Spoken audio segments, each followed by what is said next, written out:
I would say that the two fundamental things that we need to do is first recognize and then notice. We need to recognize that the one God who spoke in the Old Testament also speaks in the New Testament. We should expect then that he knew what he was doing all along and that he knew what he was going to say when he was giving his earlier revelation. Because of that, because all Scripture is God-breathed, because the God who spoke in the prophets to the fathers also speaks to us in the Son, we can be confident that things in the Old Testament do correspond to and do point to the things in the New. We can be sure that it's a possible project, that reading the Old and the New together isn't going back in time in a way that's inappropriate, but is indeed what we were designed to do. Second, we need to notice. And for this, I am going to say we need to notice both parallels and resonances.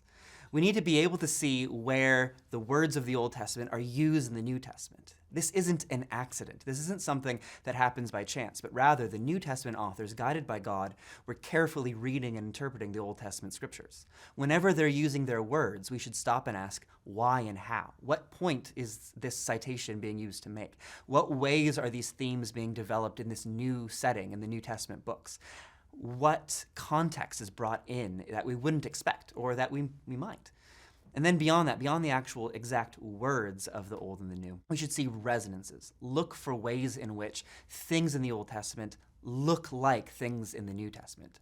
In the book of Hebrews, this is commonly talked of as shadows or types, things in the way that God structured history and inspired the Old Testament that point forward to greater realities in the New. So we can see the tabernacle and see the ways in which that points to the place where Jesus ministers in heaven before the presence of God for us. We can see the Levitical priesthood and the sacrifices on the Day of Atonement, and we can use that resonance to then see the way that Jesus offers himself once for all to atone for the people. So if we have these things in mind, that the one God who spoke in the past still speaks in all of his word, and if we see the way in which the words are used again and the themes correspond, we'll be able to read Old and New alongside one another for our good.